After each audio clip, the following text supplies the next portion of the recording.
certeza que na semana que vem ela aqui estará. Tudo estará sob controle. Tudo estará sob controle.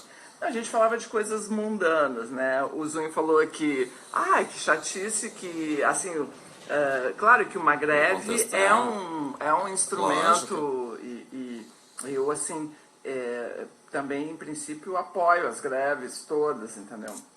E, evidentemente, que uma greve só tem sentido se ela alterar a rotina das pessoas. Claro.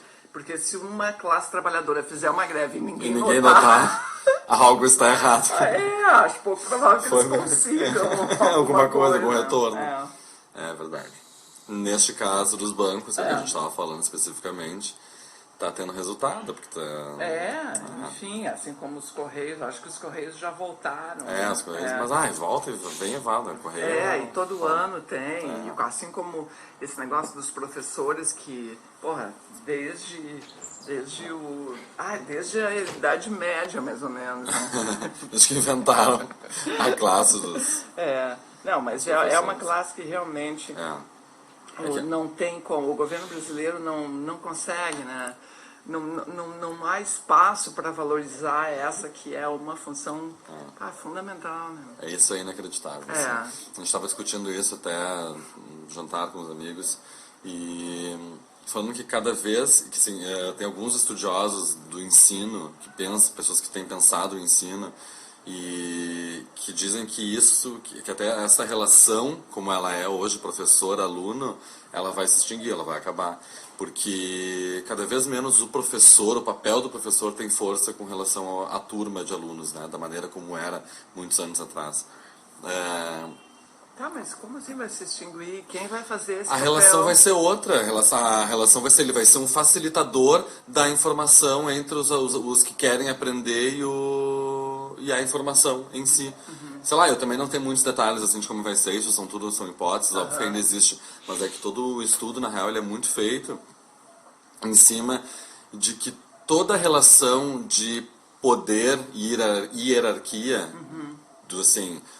tanto do poder público, né, de políticos, como de pais e mães dentro de casa, como, a polícia, todas essas autoridades, esses cargos, sei lá como dizer, enfim, esses papéis dentro da sociedade, cada vez perdem mais o poder, né? O poder público para instituições privadas, para empresas privadas, pais e mães que já não controlam, tem mais aquela relação que tinham com seus filhos antigamente, né? De respeito, de sentar na mesa, de não responder, de não sei o quê. Todos essas relações foram se perdendo.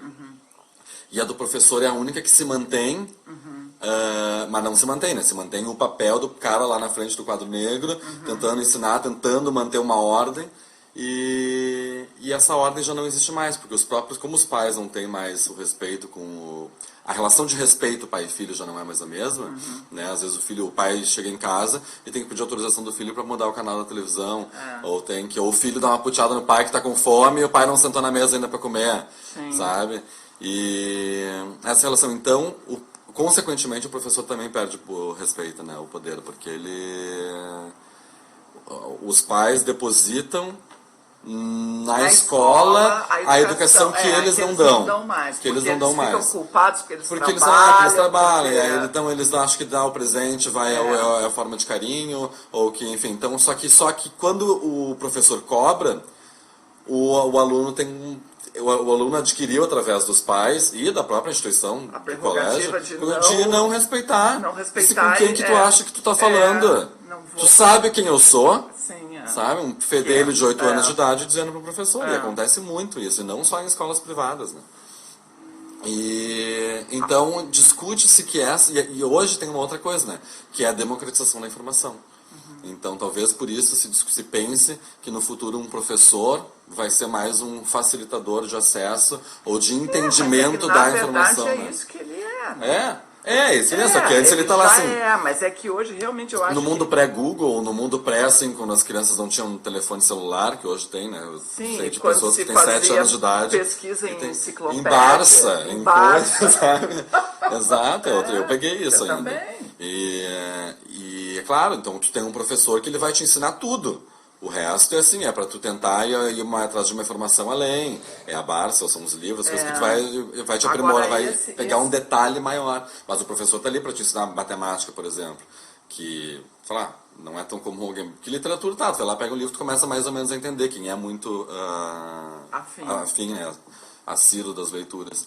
Mas matemática, para mim, pelo menos, os professores eles me ensinavam do início ao fim tudo que eu precisava saber pro colégio, né, para aquela coisa da prova, pra coisa. E os melhores professores, aqueles que inclusive tinham mais atenção da gente, eram os que não ficavam só preocupados com a prova em si, mas com o entendimento da coisa toda. Assim, isso eu me lembro bem. Até estava ontem conversando com os amigos, pensando, tinha uns professores que eles têm um dom de conseguir coordenar essa galera toda, 30 fedelhos, sim, 30 enlouquecidos, 30 hormônios horrorosos, e manter, são jeitinhos, são inteligência, traquejo de cada um. Sabem conduzir a coisa de modo a deixar todo mundo interessado e acompanhando, o que não é pouca coisa. Agora, esses dias a Cíntia Verri estava falando sobre essa questão de ensino, assim, que ela não... duas coisas que me ocorrem assim, do que ela falou que eu concordo muito. A primeira é que esse ensino que é baseado na decoreba e na informação assim, que é de um momento pré-Google, como tu disse, em que a gente tinha que decorar as coisas. Tipo assim, ela falou que ela nunca conseguiu decorar os afluentes do rio Amazonas. Eu já ponho a mão nos cabelos aqui, Rádio Ouvinte. Eu sei que tem o negro, Solimões... Não, mas assim... Não tem sentido tu decorar isso. Não tem sentido. Não tem sentido mas nenhum. a gente tinha que fazer. E eu vou te dizer que a minha filha ainda tem que assistir. Ela estava aqui... qual é mesmo? Ela queria... Era um negócio de... relevo e não sei o que. Planície. Umas coisas, rocha, não sei das quantas. Que isso, as sabe? Terra, Aí, então assim, ainda é assim. E isso não tem mais sentido. Tu tem que saber o que fazer com isso. Entendeu? É lógico. Né? Não, isso, mas sabe que isso é uma coisa que é engraçada, porque eu questionava isso já ainda no colégio, pros professores mesmo, e eles me diziam, claro, tipo, eu tenho que dar isso, a minha função é dar isso pra vocês, é passar essas coisas pra vocês. Só que eu chegava, tipo, gente, por que vocês não me ensinam? Por que vocês não me perguntam numa prova, por exemplo, como é que é feito? Por uma das coisas que eu odiava estudar, era biologia. E eu não tenho nada contra a biologia. Biologia pode até ser muito interessante, porque ela acontece de fato, né, o tempo inteiro. Né? E eu sei que assim, não me perguntavam da reprodução, conte aí os passos, como é que as plantas se reproduzem. Aí tu tinha que saber, pra fazer isso, às vezes nem era isso, tu tinha que dizer o nome dos tipos de polinização, no nome das todas as partezinhas da flor, não sei o que. É uma decoreba do caralho. E umas palavras assim... palavras absurdas que tu ficava decorando aquela palavra. Tu acabou a prova, tu já esqueceu. Óbvio. Então assim, pra que isso, tia? Isso mas é um modelo de coisa que não funciona. E que também... E já não funcionava na época, porque eu já questionava isso, mesmo no mundo pré-Google. Não, eu também. Porque assim, pra que eu vou saber disso se um mês depois, e a tabela uma semana... e a tabela periódica.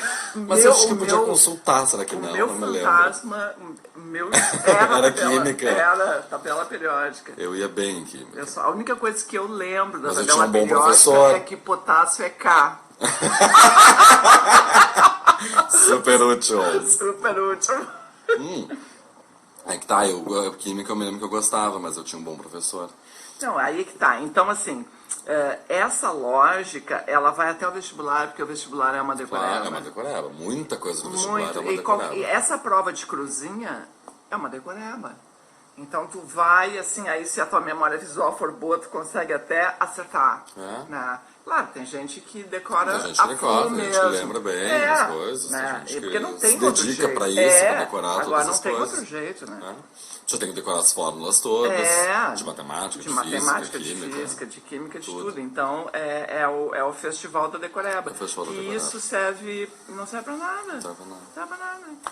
Então, assim, a pensar, a raciocinar, a fazer as perguntas certas e poucos professores se detêm nisso, porque eles também são pressionados por esse sistema que tu tem que dar o conteúdo e E é isso, né? Que é aquilo que a gente falou já uma vez aqui, eu lembro que eu vi uma entrevista e eu achei muito interessante porque ele dizendo que depois enfim, no início do século XX, depois das guerras, principalmente, que muita coisa estava destruída, a gente tinha que construir, quer dizer, o Estado tinha que construir pessoas profissionais que conseguissem cobrir vagas para poder seguir tocando a economia do país e seguir reconstruir os países, enfim. Depois da guerra. Depois das guerras, seja no início do século passado. E com isso veio uma formação de profissionais e não mais uma formação de seres humanos, de pessoas pensantes. Veio uma profissão, mais pragmático, assim. Totalmente mais pragmático, no sentido assim, tá, tu vai estudar engenharia, então te foca nisso, vai, assim, tu vai fazer um curso, vai começar a surgir cursos técnicos, né, esses cursos mais curtos, e as pessoas vão se criando para desempenhar funções. Né? Então, assim, tu entra no colégio para aprender a ler, não sei o quê, para tu entrar já no ensino médio lá, já apto para aprender aquelas coisas, mas assim, pensando no vestibular, para depois do vestibular tu entrar num curso que tem a ver com aquilo e entrar conseguir um trabalho que tu vá fazer a roda uma coisa girar. de mercado. Coisa de mercado. É uma colocação pontual de mercado. a questão. Não quer Exatamente. se então, aprimorar. Não existe... cada vez menos crítico. existe senso crítico, porque não existe discussão. Não. As pessoas não discutem mais. Eu me lembro, eu sempre fui uma pessoa que gostei disso, de conversar, de discutir. Sempre fui mais das humanas do que das exatas. E eu adorava os professores. Tinha até no meu colégio, tinha filosofia, alguns anos, né? Não sempre. Mas eu peguei na escola pública, tinha filosofia. Sensacional. E eu... Sim, bom, aí só para concluir aqui então. E quando tinha esses momentos de discussão, eram pouquíssimas pessoas que ficavam na discussão, que conseguiam participar, tanto é que o professor tinha que cortar e voltar para a aula. Sim, voltar para a informação. Porque a discussão fluía entre muito poucas pessoas. E faltava mais, eu acho, né? Não sei nem se eu estou certo ou se eu estou errado, mas eu acho que falta mais as pessoas discutirem, assim como eu acho que falta nas humanas, nas exatas mesmo, porque isso eu estou falando do meu ponto de vista, obviamente, mas que eu me lembro dos professores que a gente mais gostava da aula, assim, eram aqueles que conseguiam dar uma situação pra gente, por exemplo, matemática, e a gente pensar, tipo, aplicar aquela forma numa outra situação e aquilo começar a te fazer pensar. E, claro. tipo, sabe, raciocinar um pouco, não só, abrir as receitinhas das fórmulas e sair aplicando, porque, enfim. Não, é isso aí. Eu concordo muito e a gente tá tudo voltado para essa tecnicidade, assim, essa especificidade, assim. E hoje, então, a questão não é nem formar, é formar gente que consiga passar naquela decoreba do vestibular. É isso que é pior ainda do que... Não é nada. Exato. Não é nada, né?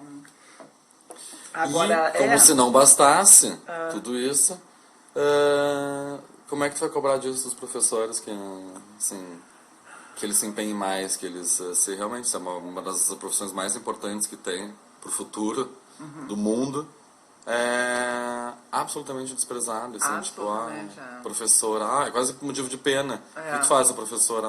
Ai, coitada. Tá ruim pra ti. Quem é que nessas alturas do campeonato entra numa faculdade pensando assim, não, vou ser professor? Exato. Ninguém. Claro, ainda há uma carreira acadêmica, o cara consegue ter alguma dignidade, mas... Pô, é 5% da população brasileira que chega na universidade, né? Então, não, isso. E tem... porque e também tem isso, né? Cada vez mais tu tem... É que aí também aí também são professores... exatamente. O problema, na verdade, maior, eu acho que são os professores de ensino médio, ensino fundamental. Mas... porque os professores universitários, alguns, eles vão se dedicar a isso, tem gente que gosta e quer isso. Só que aí, claro, pesquisador, aí tu vai virar, exatamente, tu vai virar um acadêmico, tu vai fazer um mestrado, doutorado, pós-doutorado, enfim, vai fazer colecionar currículos por aí isso, para depois da aula. E é o que acaba acontecendo mesmo. Bom, mas eu quero comentar contigo aqui que na semana passada, no final, saiu uma matéria na Folha dizendo que Caetano Veloso, Chico Buarque, Gilberto Gil, Djavan e mais alguns outros estavam representados por Paula Lavigne, a produtora, Sim. fazendo uma moção qualquer de repúdio a... Quer dizer, eles estavam fazendo uma campanha para exigir uma autorização prévia de quem é biografado. Digamos assim, o Rui Castro quer fazer uma biografia do Djavan. Uhum. Se o Djavan não concordar, ele não pode fazer. Ou seja, eles querem... É de uma estupidez isso, assim, que não tem cabimento. Eles querem... eles dizem que os autores... Olha o argumento. Os autores e os editores ganham fortunas. E que ao biografado só resta... Deixa eu ver se eu acho aqui o jeito que é. É como se fosse assim... E onde é que saiu? Onde é que tu leu isso? Na Folha, São Paulo. A matéria diz assim, ó... não, é de chorar, porque... Porra, o Caetano Veloso, o Chico Buarque, o Gilberto Gil era daquele selo Creative Commons, sim. que é para liberar geral. O Chico foi morar na Europa. O Caetano e o Gil foram exilados, foram censurados. Eles agora querem censurar. Então, o que isso vai acontecer? Só vai ter biografia chapa branca. Só vai ter biografia chata. Chata. Ou seja, o Roberto Carlos, que é, como disse aqui o Bacinski, ele é o rei, né? Ele é do sistema, ele não é um republicano, ele é um monarquista, ele faz o que ele quer. Ele proibiu aquela biografia que o cara fez, o cara trabalhou 10 anos na pesquisa, que ele fez uma biografia respeitosa, bacana, e foi proibido, né? Tu sabe, né? O Roberto Carlos. Agora, Gil e Caetano, então, aqui diz assim, o cantor que é contrário ao Roberto Carlos à publicação de biografias não autorizadas e já tirou de circulação obras sobre a sua vida, conseguiu agora o apoio de Caetano Veloso, Chico Buarque, Milton Nascimento, Gilberto Gil, Djavan e Erasmo Carlos. Então eles só querem que biografia para sair. Querem que seja publicados biografias autorizadas pelos biografados. Chapa branquíssima, né? Eu não sei como é que é a legislação, mas assim, eu sei que nos Estados Unidos, na Inglaterra, sai biografia todo dia de... Bom, só o Mick Jagger tem umas 750, sim. Entendeu? Sim. E agora, a matéria que saiu hoje, que é do André, é um comentário do André Barcinski, ele diz assim, ó, eu achei genial. Eu tive que ler a reportagem da Folha 2 vezes para me certificar de que não estava delirando. Chico, Gil, Caetano, Djavan, Milton Nascimento e Erasmo Carlos se uniram a Roberto Carlos na campanha para exigir autorização prévia de biografados. De Roberto Carlos não se podia esperar outra coisa, afinal de contas... Aí tem aqui, lá pelas tantas... Mas Chico Buarque, um dos compositores mais censurados do país. Gil e Caetano, exilados pelos militares. Gil... Bom, é surreal. Aí saiu uma fala do Djavan que justificou assim a sua decisão. A liberdade de expressão, sob qualquer circunstância, precisa ser preservada. No entanto, sobre tais biografias, do modo como é hoje, a liberdade de expressão, corre o risco de acolher uma injustiça, à medida em que privilegia o mercado em detrimento do indivíduo. Editores e biógrafos ganham fortunas, enquanto aos biografados resta o ônus do sofrimento e da indignação. Nos países desenvolvidos, você pode abrir um processo. No Brasil também, com uma enorme diferença. Nós não somos um país desenvolvido. Aí o comentário do Barcinski, brilhante. Quer dizer que, enquanto não formos um país desenvolvido, o melhor é recorrer à censura típica das repúblicas das bananas? O parágrafo de Djavan é tão confuso quanto algumas das suas letras. Ele começa dizendo que é necessário preservar a liberdade de expressão sob qualquer circunstância para logo depois justificar a censura sobre tais biografias. Que biografias seriam essas?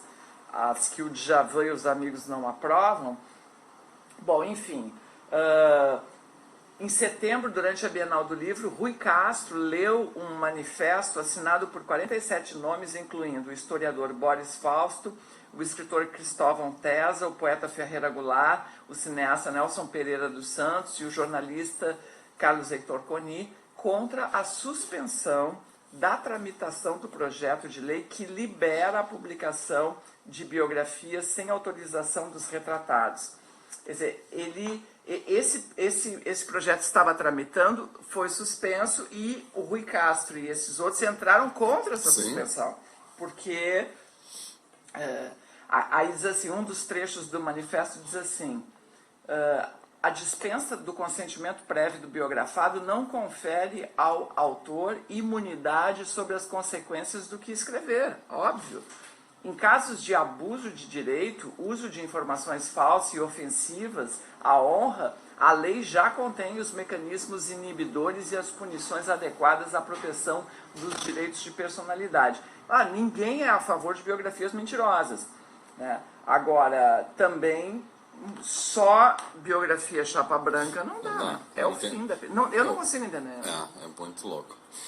Tem uma coisa, o argumento deles ali é de mercado, né? Parece. Então, é total de mercado, mas é que tem uma coisa que, assim, que realmente é com essa...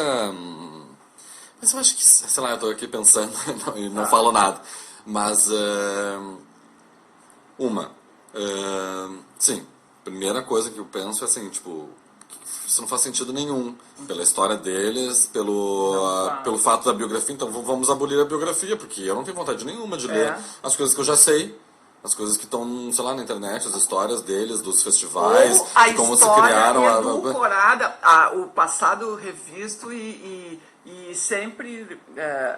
aquela benevolência que no momento presente... Consequentemente, vão ser histórias que são contadas por eles. Por mais que não seja, eles estão aprovando. Então, é só aquilo que eles querem contar. Claro, e aí não tem graça. Não tem graça. Aí é uma visão só. A menos que tu pegue, claro. Então, façam autobiografias. Sabe? Não, mesmo que fosse, sei lá, mesmo que for... Quer dizer, o Caetano fez aquele Verdade Tropical, que é um ensaio autobiográfico. Total. Agora, uma pessoa, um pesquisador, aquele Carlos Calado fez livros sobre a Tropicália, sobre os mutantes. Porra, então assim, ele não pode escrever sobre os mutantes. Claro, só os mutantes é que podem escrever. Ou então... Ou com autorização. Aí vai escrever as histórias que querem. O Rui Castro fez... Nelson Rodrigues fez Elza Garrincha. Tem a biografia do Rio de Janeiro, né, o Fogo... me esqueci. Tem a biografia que ele faz da cidade do Rio de Janeiro, que é linda. A da Carmen Miranda, que eu achei maravilhoso, da Bossa Nova. Ele é um biógrafo. Ele é um biógrafo maravilhoso, pesquisador, sabe? Conta a história, sempre a história das pessoas com pano de fundo bonito. Que eu não li, mas quem leu disse que era muito bom. Muito legal. Era um trabalho bonito, assim, um trabalho eu não sei muito bem como é que funcionam essas legislações mesmo, como a gente já falou nos outros países, né? Não, e nem aqui. Eu não sei muito bem como é que funciona, porque eles falam, eles se defendem ali falando que não me lembro, mas da maneira como tá, né, com desmoralização, para não colocarem coisas mentirosas, ou sei lá eu. É lógico que a gente também não quer isso, né, que tu vai ter quer dizer, o que se espera é que uma editora tenha um critério e o próprio de chamar um escritor, ou que o próprio escritor seja um profissional e que saiba o que vai escrever, né, das maneiras dentro da legislação, dentro de uma questão de, sei lá eu, de ética dentro de uma biografia, de um texto qualquer. Mas é que o passado é sempre uma versão. É sempre, tudo é uma versão. O presente também, então assim... Tá, mas é que eu acho que tem coisas que tu não pode muito escrever, eu fico pensando assim, tipo, a maneira como tu vai escrever certas mas, coisas. por exemplo, Talvez aquela... entrar, ou numa questão de opinião mesmo, de escrever, é que gera uma opinião, é meio... Eu fico pensando agora, sabe, um fato que aconteceu recentemente. Tá. Eu tô lá no Facebook e vejo um post do Zé Adão Barbosa, que ele tá montando um musical, chama-se o Apanhador, no Campo de Centeio. Uhum. E o diretor musical é o Teddy Correia. Aí eu vejo um post do Zé Adão chineleando a revista Void. Eu vi. Viu? Eu vi. E eu, a princípio, li aquilo e disse, tá, vou ver qual é que é, né? Zé é uma pessoa que eu respeito muito, pra começar. E disse, antes de qualquer coisa, eu vou ver qual é que é desse artigo.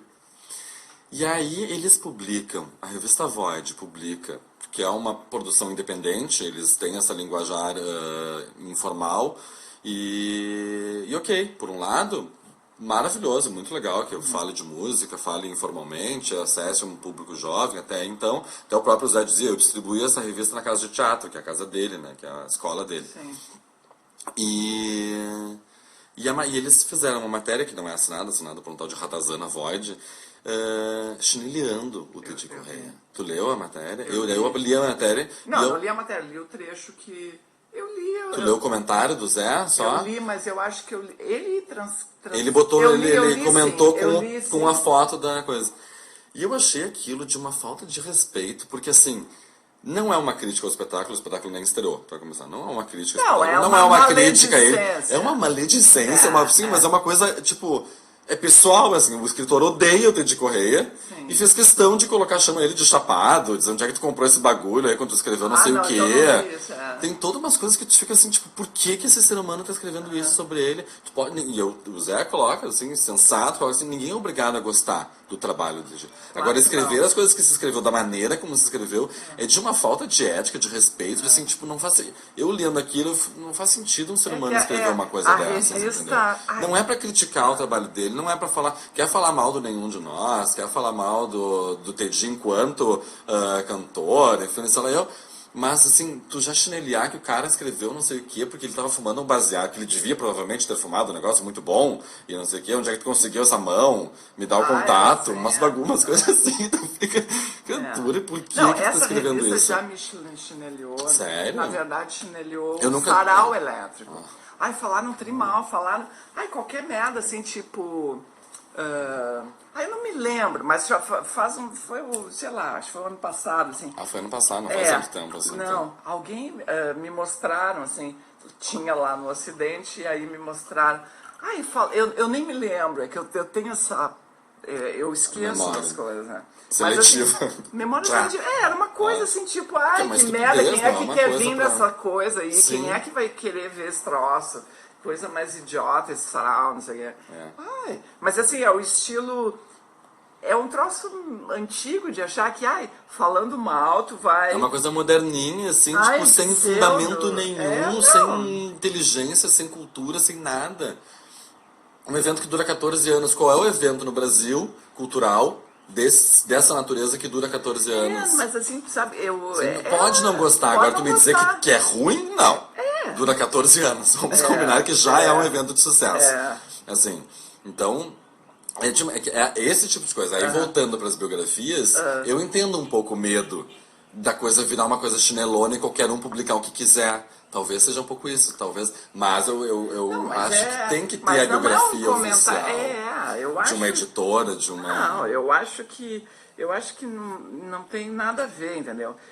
Se realmente quer dizer, por exemplo, no caso do Roberto Carlos, era um trabalho sério, respeitoso, o trabalho de um cara que ama o Roberto Carlos, se dedicou a isso. Sim. Não era uma coisa... não, estúpida, lógico. Mas mesmo assim ele não quis. Não, com certeza. É isso que eu digo, assim, quando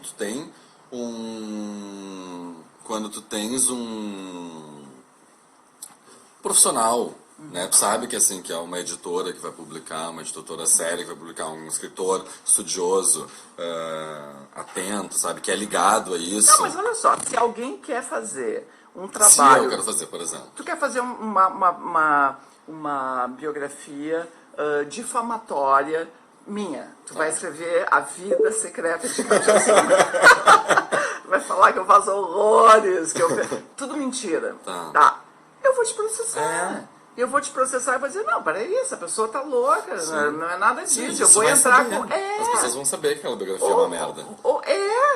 Entendeu? Assim como tem biografias sensacionalistas, eu tô falando do Mick Jagger, insisto nele, porque eu sei que tem, eu já vi várias, entendeu? E tem umas que são claramente assim, é para ganhar o dinheiro.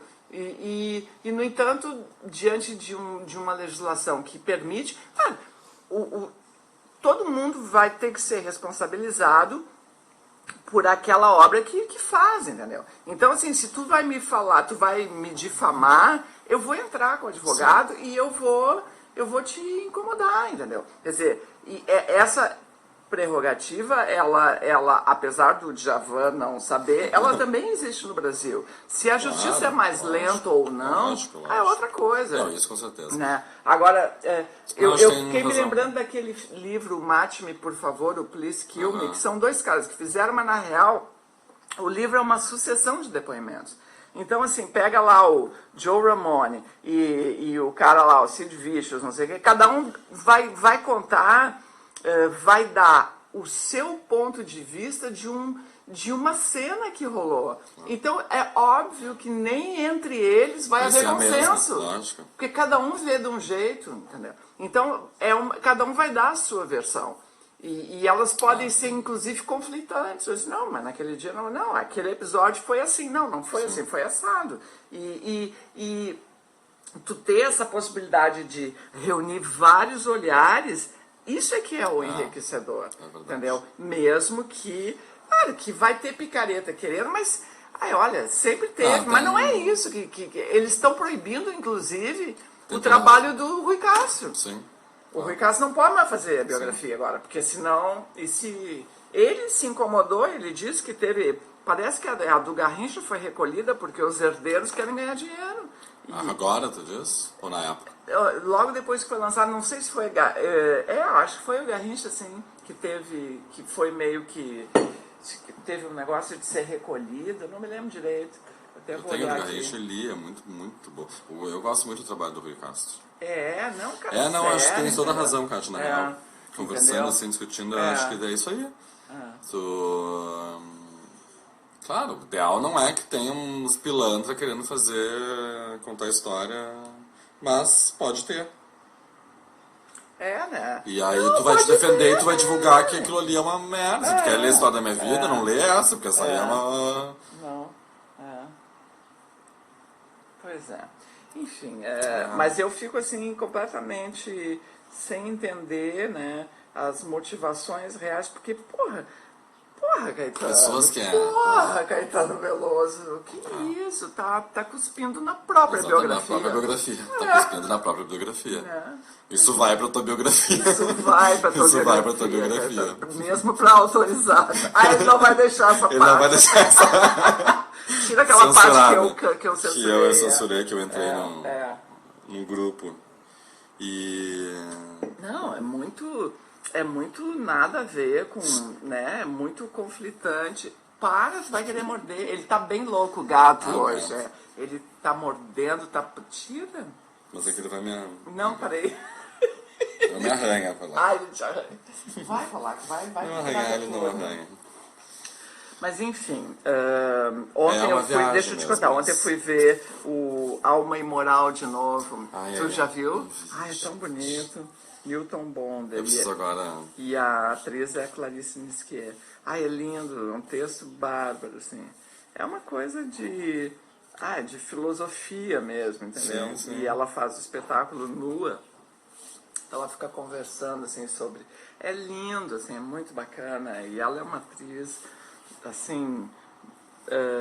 É um trabalho muito digno, assim, verdadeiro, impactante, muito bacana, muito legal. E fui ver o show do Humberto Gessinger na semana passada.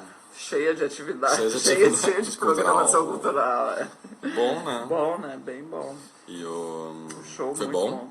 Muito bom. Era pesadíssimo, assim, parecia show de heavy metal, que é um power trio, assim, né? Ele tocando baixo, Humberto, e o Estevam Tavares na guitarra e o baterista, eu esqueci o nome. Mas assim, muito bacana, pesadão, os arranjos e domínio de palco total, público assim, tri na mão, participações especiais do Bebeto Alves, que arrasou, Nico Nikolaevski, Luiz Carlos Borges, muito bom. Que legal. Muito legal. Ah, pena. Não ter ido, digo. Sim. Pena não ter ido. Que pena. Arrasaram, que pena. Viu? Surreal. Totalmente. Teatro absurdo. Que pena. Ou a pessoa que não ouve, não presta atenção no que a pessoa está dizendo, está lá e diz, pois é, que pena. Não, mas como assim? Como assim, que pena? Assim segue a humanidade. Assim Deixa eu ver aqui, ó. O Sidraque disse assim: a biografia do Roberto Carlos é altamente elogiosa. Seria ótimo para o próprio RC que as pessoas saibam como ele foi foda. E não o bunda mole que ele se tornou atualmente. Que inclusive não quer que nada se fale sobre ele sem autorização. Como diz o mestre Rui Cássio, o biografado dos sonhos precisa ser filho único, órfão, solteirão, estéril e broxa. E morto, né, o Sidraque? Ele disse isso também, que melhor que já tenha morrido, que seja filho único, órfão, solteirão, estéril e broxa, para não ter herdeiros que vão ficar disputando a grana. Querem a grana, né? Porque eles não querem saber se o cara vai, olha, com essa biografia ele vai recuperar o papel dele dentro da cultura nacional, etc, etc. Não, um pouco se lixando. Quanto que vai rolar aí de... Quantos merréis? Quanto é que eu ponho no bolso? Porque isso é muito foda. Porque isso a gente discute muito, que assim... os direitos autorais mais difíceis de conseguir depois que a pessoa morreu. É porque a pessoa, o dono da obra, ele quer que a sua obra seja montada, né? Claro. Agora o herdeiro quer saber quanto é que tu vais me dar. Claro. Assim, pra tu conseguir direitos autorais depois que a pessoa morre, é mais difícil do que quando ela tá viva. Porque a família fica guardando o poder na mão e tudo fica mais complicado. Agora que falou em texto, eu me lembrei, olha, o melhor texto que eu vi montado nos últimos tempos foi aquele do Will Eno. Do A Humanidade. A Humanidade e Suas Boas Intenções. A Humanidade e Outras Boas Intenções. Que texto bom, demais, né? Texto bom. A montagem toda era legal, bons atores, tudo foi bem legal. Não, aquele monólogo da aeromoça lá da aquele da aeromoça era muito forte. E ela é muito boa, aquela atriz. E aquele cenário, aquela destruição, apocalipse, destruição no fundo, e ela meio cuidando pra pisar naquilo e agindo bem normal, como se aquilo é assim mesmo, só cuidando pra não ficar pisando em cima das tralhas. Aqui para avisar. Aí vai vendo o absurdo. Aquilo é a cara do absurdo E é absurdo porque a gente se reconhece naquilo, né? Porque assim, é possível de acontecer. E acontece, né? Acontece. Olham pra gente assim, pois é, estamos vendo o que vamos fazer. Como é que ela diz assim? Será que eles perceberam que estavam caindo? Ela cai, ela é forte. É fuerte, não? Fuerte. E tem textos, eu gosto muito de textos. Você não tiver o próprio texto da Clarice Lispector. Tem textos literários que no teatro tem, às vezes é difícil de fazer, mas que funcionam bem. Funcionam bem. Aquela adaptação da Clarice francesa, bonito, né? Muito bonito. Muito bonito. Gostei muitíssimo. E aí, e o sarau? Amanhã vai rolar sarau. Sarau vai rolar, Sarau vai rolar, vai ser erótico. Que assim, A gente já fez várias vezes esse tema, falar de sexo, ou de erotismo, ou de pornografia, quer dizer, né, tudo Sim. girando em torno do tema, variações sobre o tema. E sempre tem bastante gente afim de... Claro. É o que o povo quer. E aí tem esse sarau erótico, né, que a Nani Rios faz num bar, que eu não me lembro o nome agora, mas tem feito já há algum tempo e parece que está sendo muito bem sucedido, né? Eles fazem uma vez por mês. E aí a gente convidou para, enfim, fazer uma composição, né? Vamos lá. E é bacana, porque sempre rola, assim, alguma coisa, né? Sempre rola alguma coisa surpreendente, né? Especialmente Sim. vinda do Fischer e do Moreno, assim, que eles brincam com o tema e podem, assim, trazer alguma coisa... o Fischer é todo melancólico, às vezes ele me vem com uma melancolia, mas às vezes ele vem de, assim, com uma coisa bem explícita, assim, e é engraçado. Sim, também, lógico. dá um contraste, assim, né? Porque... Surpreende. Surpreende, um professor todo sério. Mas o Moreno tá aí, vai estar aí? Não, na verdade o Moreno não vai estar. O Moreno tá na Grécia, né? Sim. Foi porque eu fiquei sabendo que não dizer só, não só os de erotismo são de sucesso, porque o da semana passada tava bem... Tinha bastante gente, né, Em Busca do Tempo Perdido. Tava bem bacana. Como é que era? Memórias. Sarau das Memórias. Tava Muito bem legal, muito legal. A participação bem bacana da Cláudia Laetana, né? E sabe que eu nunca li o Proust, eu não li. Eu também não, E sabe eu que eu fiquei amo. a fim de ler depois do sarau, por conta Eu já do li muito entusiasmo sobre. dela. Eu já li muito sobre o Em Busca do Tempo Perdido, já falei com pessoas que leram. E tem uma tia minha que leu, que eu gosto muito de conversar com ela.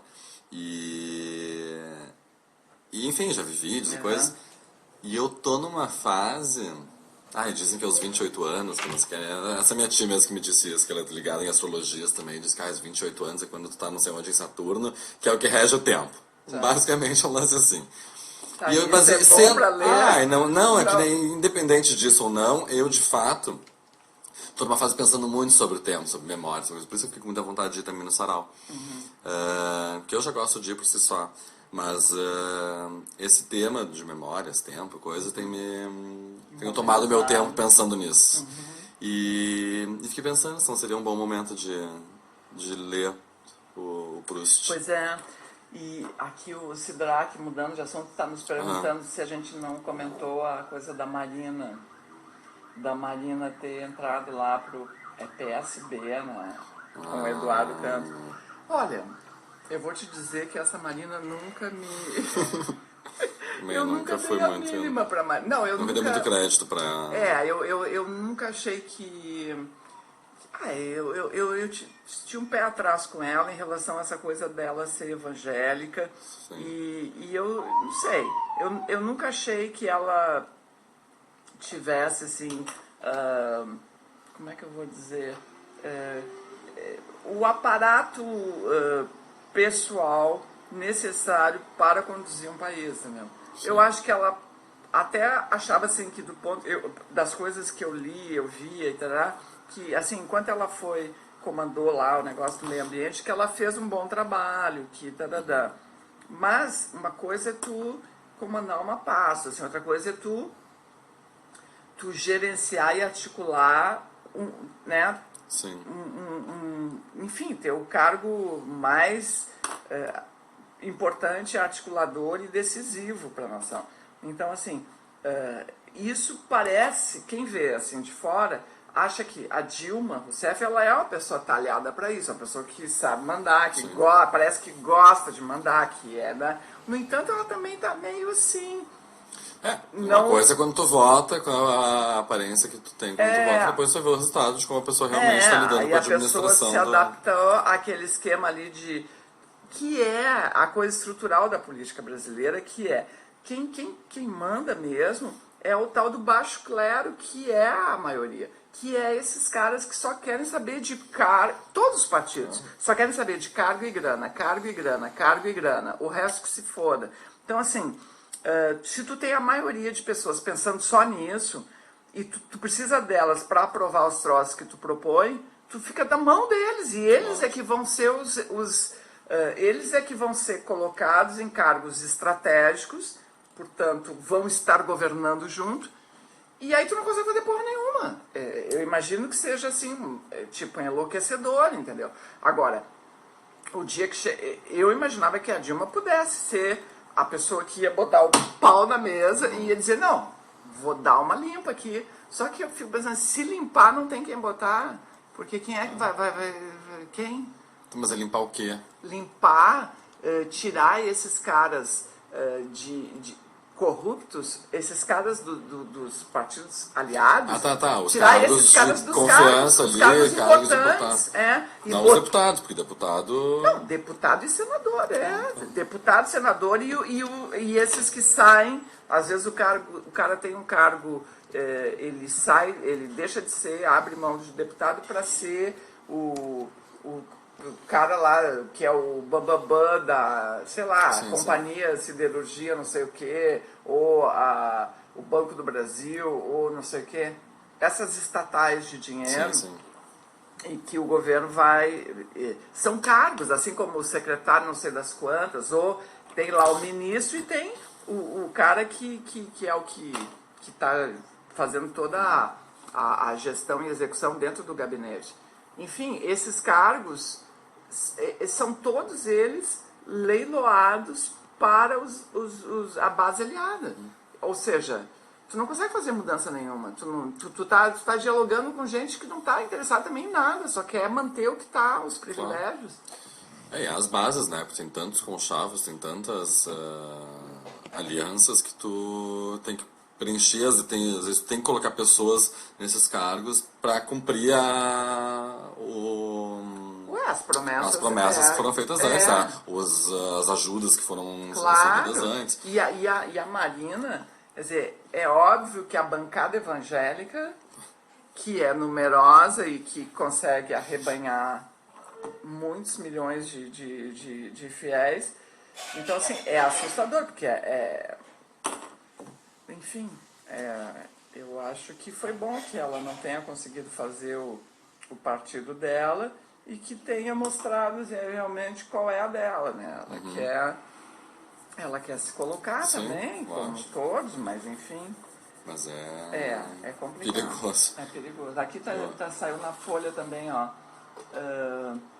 O programa de 10... Aqui a Rede Globo exibiu 6 propagandas estreladas por Eduardo Campos no intervalo de Sangue Bom sábado. Em seguida, o Jornal Nacional dedicou 4 minutos e 22 segundos à notícia. Por fim, mais 3 inserções do PSB foram ao ar no primeiro intervalo de Amor à Vida. Olha. Então, assim, ó, esse Eduardo Campos está abrindo o seu caminho, parece que com uma forcinha extra aí da Rede Globo. Um fator pesou na decisão de Marina Silva ao se filiar ao PSB e apoiar Eduardo Campos, admitindo inclusive ser sua vice, mesmo tendo o triplo de suas intenções de votos. Na conversa que tiveram na madrugada de sábado, Campos reiterou a Marina o compromisso de, se eleito, mandar ao Congresso emenda constitucional para acabar com a reeleição. Nesse cenário, como vice-atuante, com uma aliança já assegurada, Marina seria um nome forte para a eleição de 2018. Olha que caminho comprido. Caramba! Bom, mas enfim. E uma outra coisa que eu queria aqui só deixar registrado aqui, eu tenho me interessado por essa coisa da cidade, e a gente está fazendo o programa aqui, eu, a Carol e o João. Então, assim, essa semana vai acontecer, aliás, estão pipocando vários eventos sobre a Copa do Mundo. Na verdade, impactos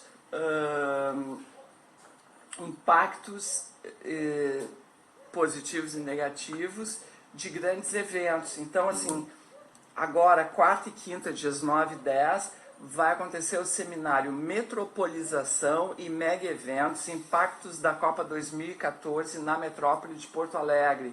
A coordenação é do professor Paulo Soares, do Departamento de Geografia da URGS. Então, assim, serão apresentados dados levantados pela pesquisa, que integra a pesquisa nacional, bem como vão acontecer mesas redondas com especialistas e coordenadores da pesquisa em nível nacional, lá da Universidade Federal do Rio de Janeiro. Então, é um espaço de debate e eu vou dar uma conferida na quarta-feira de manhã. Diz que tem um sociólogo aí do Rio de Janeiro, da Universidade Federal do Rio de Janeiro, que vai falar, que é muito interessante. Tem gente daqui também.